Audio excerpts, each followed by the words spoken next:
বড় মসজিদের খতিব সাহেব হযরত মাওলানা মোজাম্মেল হক আজিজি সাহেব হুজুরকে ওনার মূল্যবান তাকরীর পেশ করার জন্য আমরা বিনীতভাবে অনুরোধ জানাচ্ছি। আসসালামু আলাইকুম ওয়া রাহমাতুল্লাহি ওয়া বারাকাতুহু। হুজুর শেষ করে দিয়েছেন, মন খারাপ করছেন? আসলে বক্তা অনেক, একটু ওয়াজ গুছাইতে গেলে অনেক সময় দরকার, তো বক্তা অনেক, এক এক ফুলের এক এক গান, কতক্ষণ ঠিক কিনা? এই জন্য আমার তাহিরি বাবা কইত যে গোলাপ ফুলে যাহাই আছে বেলি ফুলে তাহা নাই, কতক্ষণ ঠিক কিনা? তা আপনারা বসে থাকেন, যতক্ষণ বসে থাকবেন এক একটা ফুলের এক একটা গান নিতে থাকবেন। সুবহানাল্লাহ। যতক্ষণ বসে থাকবেন, হাদিস শরীফে আসছে যদি কোনো বান্দা যদি সালেহীন বান্দাদের দিকে যতক্ষণ তাকাইতে থাকে ততক্ষণ পর্যন্ত তার সগীরা গুনাহগুলো ঝরতে থাকে। সুবহানাল্লাহ। তাহলে যদি এখানে সারা রাত বসে থাকেন লাভ না লস? আর আওয়াজ দেবেন না, আর আওয়াজ দেবেন না। দরবারটা হইলো হুসাইনি দরবার। সুবহানাল্লাহ। এটা দরবারটা হইলো হাসানের দরবার। সুবহানাল্লাহ। তা হুসাইন এবং হাসানের আওয়াজ কি নিচু ছিল না বড় ছিল? তা আওয়াজটা কি নিচু করবেন না উঁচু করবেন? প্যারা হাল খুতবাও পড়লাম না। কেন পড়লাম না জানেননি? সময়টা বেশি না কম? বলেন, সময়টা বেশি না কম? কারণ খুতবা তো আজীবনই করি, আর আজীবনই আপনারা শুনেন। আজকে শোনার দরকার আছে? কথা বলে আছে? প্যারা হাজির, লক্ষ কোটি দুরূদ আর সালাম ওই নবী পাক কদমে, যেই নবী না হইলে আল্লাহ বলেন আমি নিজে প্রকাশ হইতাম না। কে বলেন? আল্লাহ বলতেছেন যে আমি যদি আমার দুস্থকে না বানাইতাম, আমি যদি আমার বন্ধুকে না বানাইতাম, তাহলে আমি আল্লাহ আল্লাহ আল্লাহ নিজে প্রকাশ হইতাম না। তো ওই নবীর উম্মত হতে পেরে আমরা খুশি না বেজার? আর একটা আওয়াজ দিয়ে বলেন খুশি না বেজার? এই যে সকল উচ্চ আওয়াজে বলি আলহামদুলিল্লাহ। প্যারা হাজির, আমরা এমন একটা মেডিকেলে ভর্তি হয়েছি, কোন রোগী যখন মেডিকেলে যায় সুস্থ হলে যায় না অসুস্থ হলে যায়? কোন সুস্থ মানুষ কি মেডিকেলে যায়? আমরা কি সুস্থ না অসুস্থ? তাই নাকি? আমরা প্রেমের অসুস্থ, কথা কোন ঠিক কিনা? আমরা প্রেমের অসুস্থ। এই জন্য তো হাকলারা বলে জালা জুরাইনা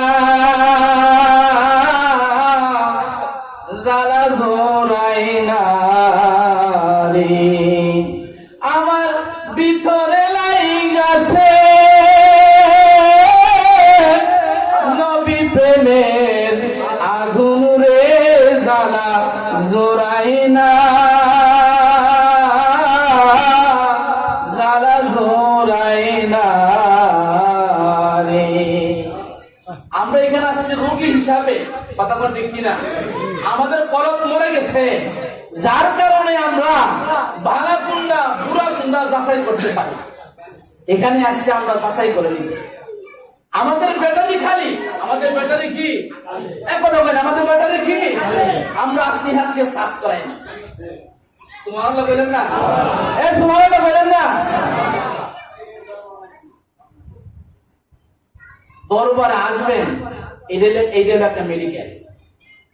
আসছেন, বসেন, গুনাহ মাফ করাইয়া বের হয়ে যান। সুবহানাল্লাহ বলেন না? আসেন, বসেন, গুনাহ মাফ করাইয়া বের হয়ে যান। যদি আমরা গুনাহে কবরে যাই, আমাদের কোন অস্তিত্ব থাকবে? অস্তিত্ব থাকবে? হাদিসে আসছে কবরের আযাব এমন চাপ দিবে, ডান দিকের মাটি এমন চাপ দিবে, বাম দিকের হাড়ের মধ্যে গিয়ে মাংসগুলা ঢুকে যাবে। আবার বাম দিকের মাটি এমন চাপ দিল বাবা, একটু চিন্তা করবেন। আমরা তো খালি খাই আর ঘুমাই, কোনো চিন্তা নাই। একবার একটু চিন্তা করবেন, আমার বাবা ছিল, আমার দাদা ছিল, তারা নাই, আগামীকাল আমিও আপনি না থাকতে পারি। চিন্তা করবেন, বাম দিকের মাটি আবার এমন চাপ দিবে, ডান দিকের মাংস পেশি সহকারে ঢুকে যাবে। কবরের আযাব এমন ভয়ানক।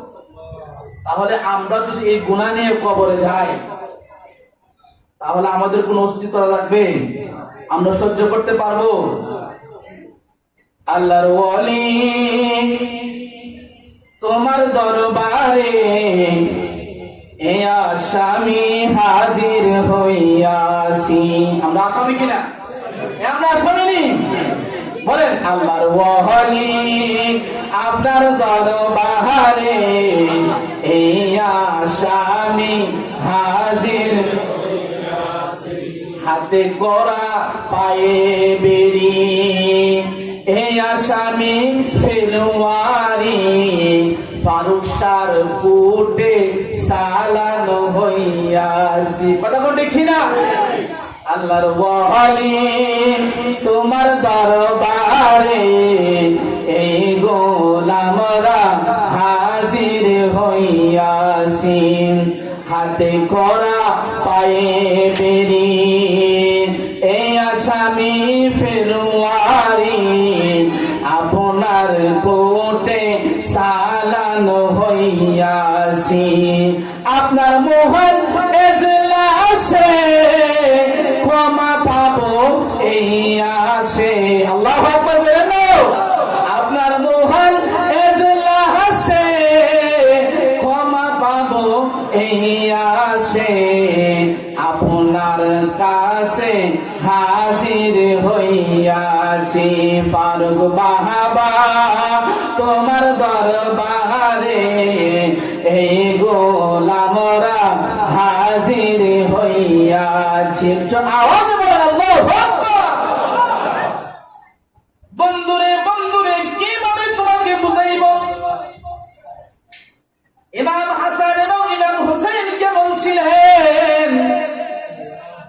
আপনারা এতক্ষণ ওয়াজে বুঝতে পারছেন এই পাক পাঞ্জাতন কারা? বুঝতে পারছেন? তবে আমি মুজাম্মিল হক আজ একটু টাচ দিয়ে যাই। পাক পাঞ্জাতন কারা গো? যে ইমাম হাসান এবং হুসাইনের জন্য আল্লাহ পাক রব্বুল আলামিন নামাজকে স্থগিত করে দিয়েছিলেন। সুবহানাল্লাহ। যে ইমাম হাসান এবং হুসাইনের কারণে নামাজকে স্টপ করে দিয়েছিলেন। কেমন ইমাম হাসান এবং হুসাইন? আল্লাহ রাসূল সাল্লাল্লাহু আলাইহি ওয়াসাল্লাম একদিন নামাজ আদায় করতেছেন। ইমাম হুসাইন রাদিয়াল্লাহু তাআলা আনহু, আপনার আমার নবী যখন সিজদায় চলে গেছে, ইমাম হুসাইন রাদিয়াল্লাহু তাআলা আনহু নবীর পিঠ মুবারকের উপরে ওইটাই খেলা শুরু করে দিয়েছে। সুবহানাল্লাহ। ইমাম হুসাইন নবীজির পিঠ মুবারকের উপর ওইটাই খেলা শুরু করে দিয়েছে। আল্লাহর রাসূল তখন সিজদারত অবস্থায়। আল্লাহু আকবার বল। আমি আপনি যদি ফরজ নামাজ আদায় করি, আমি আপনি যদি ফজরের নামাজ আদায় করি, আমি আপনি যদি জোহর নামাজ আদায় করি, আমি আপনি যদি আসরের ফরজ নামাজ আদায় করি, আমি আপনি যদি মাগরিবের ফরজ নামাজ আদায় করি, আমি আপনি যদি আসরের ফরজ নামাজ আদায় করি, তাহলে যদি মা পিছন দিকে ডাক দেয়, যদি বাবা পিছন দিকে ডাক দেয়, যদি আমার ছেলে পিছনে ওইটা খেলে, তাহলে কি আমি নামাজ কি ছাড়বো না ধরবো? নামাজ ছাড়ার কোন অধিকার আছে আমার? নামাজ চালিয়ে যাইতে হবে আব্বাজি। কিন্তু হুসাইন যখন নবীজির পিঠ মুবারকে উঠলেন, নামাজকে আল্লাহ স্টপ করে দিলেন। আল্লাহু আকবার। হুসাইন,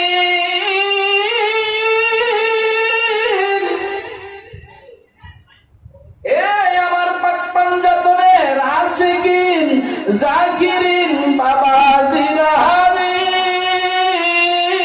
আল্লাহু আকবার।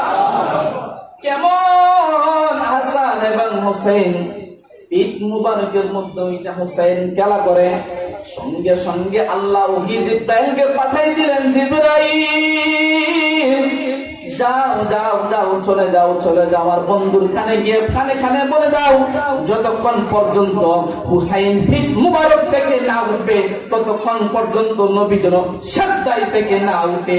সুবহানাল্লাহ।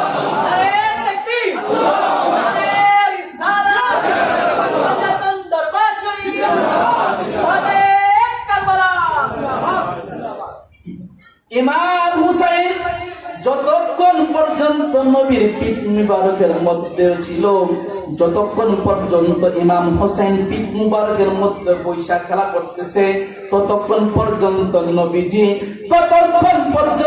নবীজি সিজদা থেকে উঠে নাই। আল্লাহু আকবার। আরে ওই ইমাম হুসাইনের সাথে বেয়াদবি করলে জান্নাতে যাওয়া যাবে? জান্নাতে যে সোজা পাক পাঞ্জাতনের উপরে আঘাত করে আপনি জান্নাতে চলে যাবেন। আপনি যতই মুফতি মুহাদ্দিস হন না কেন, আপনি যতই নামাজ আদায় করেন না করেন, যতই রোজা আদায় করেন না কেন, কারণ স্পষ্ট বলে দিয়েছেন যারা আহলে বায়াতকে ভালোবাসে না, নবী বলেন তারা আমার উম্মত না। সুবহানাল্লাহ। নবী যদি বলে যারা আমার আহলে বায়াতকে ভালোবাসবে না তারা আমার উম্মত না, তারা তাহলে জান্নাতে গেল আগে দেবো বা তারিখ টুপি দিয়া যদি দাঁড়িয়ে ফাঁক দিয়ে দিয়ে যদি জান্নাতে যাওয়া যাইতো, তাহলে সর্বপ্রথম সবার আগে এখন জান্নাতে যাইব মোদি। মোদির দেখছি কত বড় দাড়ি, ফাঁকিরে দেখছি হুজুরে কি ফাঁকি মারছে মিয়া। মোদির ফাঁকিরে দেখলে মনে করবেন যে মনে সে জান্নাতি। হ্যাঁ, তাহলে কি বলতেন? দাড়ি আর ফাঁকি থাকলো সে জান্নাতি। নামাজ পড়তে পড়তে যদি বসাই আমরা কার করাইবে, আমরা জান্নাতে যাইব। আল্লাহ যে হুকুম করছে হুকুম আপনার পালন করতে হবে। কথা কন্টে কিনা? বন্ধুরে বন্ধুরে গভীর মনোযোগ, সবাই বেশি নষ্ট করবো আপনার আমরা কেমন নবীর উম্মত। হাদিস শরীফে আসছে সবার আগে যেই নবীর উম্মত জান্নাতে যাবে ওই নবীর উম্মত হলাম আমি আপনি। সুবহানাল্লাহ। সর্বপ্রথম জান্নাত উদ্বোধন করবেন আপনার আমাকে দিয়ে জান্নাত উদ্বোধন করবেন। সুবহানাল্লাহ। উম্মত সমস্ত উম্মত যদি পৃথিবীর শুরু লগ্ন থেকে শেষ পর্যন্ত যত উম্মত পৃথিবীর জমিনে আগমন করেছেন এইটাকে যদি 100 ভাগ করা হয় তাহলে আমার নবীর উম্মতের সংখ্যা হবে 90 ভাগ। সুবহানাল্লাহ। ওই নবীর উম্মত আগে জান্নাত উদ্বোধন করে। রামনগরবাসী গভীর মনোযোগ, পাকমান যতন কি বুঝাইবে হুজুর বুঝে দিছে, যদি আপনি আমি না বুঝি তাহলে আমার কপাল পোড়া। কথা বলতে কিনা? যে বুঝে আ কইলে বুঝা যায় সে কি বলবে। কথা বলতে কিনা? আর যে বুঝে না তার ভিতরে যদি ফারাইয়া দেওয়া যায় তাহলে সে কোনো বুঝে আসবে। আমাদের সমাজে কিছু মানুষ আছে দেখবেন মানে বিশাল মানে তাল গাছ আমার। কথা বলতে কিনা? দেখবেন আপনি বুঝাইবেন মাথা নইব না শেষ বলো করবে কিনা তাল গাছ আমার। আপনার এক ঘন্টা বুঝাইবেন যে বাবা হাত পর্যন্ত কি, বাবা আহলে বায়াত কি, বাবা রাসূল কে, বাবা সাহাবী কে, বাবা তাবা তাবেঈন কে, বাবা ইলমে মুস্তাহিদিন কে, বাবা তারা কেরা তারা তোমাই তারা যে এমন তো কথা। আমি যে রাজি হই ইনশাআল্লাহ বাকি জামান বাদ কিতাবের তালিম হবে, সব ভাই বসে বহুত ফায়দা হবে। ফায়দা দিয়ে কি জান্নাতে জন দেব? আহলে বায়াত কে ভালো না ভাইসা? এই আহলে বায়াত কে ভালো না ভাইসা জান্নাতে যাওয়া যাবে? আমরা কেমন নবীর উম্মত বাবা দিনে আমরা আপনাদেরকে কিভাবে বুঝাইতাম? আপনার আমার নবী যখন রাস্তা দিয়ে হাঁটতেন, আমি আপনি যখন রাস্তা দিয়ে হাঁটি যদি পায়ের নিচে একটা পাথর পড়ে, যদি পায়ের নিচে একটা কংক্রিট পড়ে, তাহলে চিৎকার দিয়ে বলি মাগো মা। কথা কোন ঠিক কিনা? চিৎকার দিয়ে বলি মাগো মা। কিন্তু আমার নবী যখন মদিনার গলি দিয়ে হাঁটতেন, মক্কার গলি দিয়ে হাঁটতেন, যখন নবীর পা মুবারকের নিচে পাথর পড়তেন, এই পাথর গুলা শিমুল তুলার মতন নরম হয়ে যাইতেন। আল্লাহু আকবার। ওই নবীর সাথে বেয়াদবি করলে জান্নাতে যাওয়া যাবে? এ বাবা দিনারা, নবী কেমন নবী, আমরা কেমন নবী পেয়েছি। আপনি আমি যখন সৈয়দ মায়ারুদে, বৈশাখ মায়ারুদে যখন হাঁটি, মাথার গান গুলা বাইতে বাইতে পায়ের তালু পর্যন্ত চলে যায়। কিন্তু আমার আপনার নবী যখন রোদ দিয়া চলাফেরা করতেন, তখন দেখা যাইতো মেঘমালা গুলা নবীজির মাথার উপর আইসা ছায়া প্রদান করতেন। সুবহানাল্লাহ। ওই নবীর উম্মত হতে পারে আমরা খুশি না দাদা? আওয়াজ দিয়ে বলেন খুশি না দাদা? ওই নবীর সাথে বেয়াদবি করন যাইব? হায় রে, সাহাবায়ে কেরাম নবীজিকে কত ভালোবাসতেন, নবীজিকে কত ভালোবাসতেন। সাহাবায়ে কেরাম নবীর জন্য জীবন দিয়ে দিতেন। নবীর জন্য সাহাবায়ে কেরাম পুরা জিন্দেগিটা উৎসর্গ করে দিয়েছেন। নবীর জন্য সাহাবীরা পাগল হয়ে যেতেন। দেখেন নবীজিকে সাহাবীরা কত ভালোবাসতেন। একজন নবীর সাহাবী, ওনার নাম হইল সাদ আল আসওয়াদ। ওনার নাম কি? সাদ আল আর সাহাবীদের নাম হইল সুবহানাল্লাহ বলেন। সাদ আল আসওয়াদ নবীজিকে কেমন ভালোবাসতেন। ওই সাদ আল আসওয়াদ ছিলেন ওই জামানার মধ্যে সাহাবীর মধ্যে সবচাইতে কালো সাহাবী, এবং মুখের গঠন কোনো সুন্দর ছিল না। তাকে দেখতেও সুন্দর দেখা যাইতো না, কিন্তু নবীর প্রেম ছিল ভরপুর। সুবহানাল্লাহ। ওই সাদ আল আসওয়াদ নবীজিকে কেমন ভালোবাসতেন। একবার সাদ আল আসওয়াদকে নবী করিম সাল্লাল্লাহু আলাইহি ওয়াসাল্লাম বলতেছেন, এ সাদ আল আসওয়াদ। সাদ আল আসওয়াদ জবাব দিয়ে বলেন, লাব্বাইক ইয়া রাসূলুল্লাহ, আপনার কদমে আমার জান কুরবান হোক। সাদ আল আসওয়াদ নবীর ডাকে সাড়া দিলেন। নবী সাল্লাল্লাহু আলাইহি ওয়াসাল্লাম সাদ আল আসওয়াদকে বলতেছে, এ আমার সাহাবী, তোমার বিবাহ করতে মন চায়নি? সাদ আল আসওয়াদ কান্না করে দিলেন। কান্না করে দিয়ে বলতেছেন, ও নবী, ও আমার মায়ের নবীজি, ও আমার দয়াল নবীজি, আমি এত কালো, আমার চেহারার গঠন কিন্তু দেখতে সুন্দর না, আবার আমি সর্বচাইতে সাহাবীর চাইতে সর্বকাটো সাহাবী। কে আমাকে মেয়ে দিবে?